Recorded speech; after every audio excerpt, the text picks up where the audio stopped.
શિયાળાની શરૂઆત થતાં રાજકોટની આજુબાજુના વિસ્તારના ગામડામાંથી લીલા શાકભાજીની આવક પુષ્કળ પ્રમાણમાં થઈ રહી છે। ત્યારે રાજકોટ માર્કેટિંગ યાર્ડમાં લીલા શાકભાજીઓની આવક વધી છે, જેને લઈને શાકભાજીની કિંમતમાં ઘટાડો જોવા મળી રહ્યો છે। ફ્લાવર, કોબીજ, રીંગણા તેમજ ટામેટા સહિતના શાકભાજીની આવક થતાં ભાવમાં ઘટાડો જોવા મળી રહ્યો છે। અત્યારે રાજકોટ માર્કેટિંગ યાર્ડમાં તમામ શાકભાજી રાજકોટની આજુબાજુના એરિયામાંથી પુષ્કળ પ્રમાણમાં આવી રહ્યો છે। જે મહિના દિવસ પહેલા જે 50 રૂપિયાથી 80 રૂપિયા જે શાકભાજીના ભાવ હતા એ સરેરાશ અત્યારે 10 રૂપિયાથી 30 રૂપિયા સુધી બજારમાં વેચાઈ રહ્યા છે।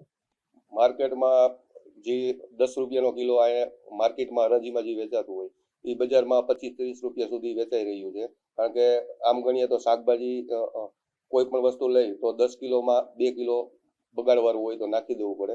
એના હિસાબે રાજકોટ માર્કેટિંગ યાર્ડમાં જે ભાવ પડતા હોય એના કરતાં 25% પ્લસ કરીને વેપારીઓ માર્કેટમાં વેચાણ કરતા હોય છે। અત્યારે જે ફુલાવરની આવક પુષ્કળ છે। ફુલાવર બધું 10 રૂપિયાથી માંડીને 30 રૂપિયા સુધી કિલો વેચાય છે। કોબીજની પણ પુષ્કળ આવક છે, એ પણ 10 રૂપિયાથી માંડીને 20 રૂપિયા સુધી પર કેજી વેચાઈ રહ્યું છે। અને રીંગણાની આવક પણ પુષ્કળ છે, એ પણ 5 રૂપિયાથી માંડીને 15 રૂપિયા સુધી વેચાઈ રહ્યું છે। આમ ગણીએ તો તમામ શાકભાજીની આવક અત્યારે પુષ્કળ ચાલુ છે।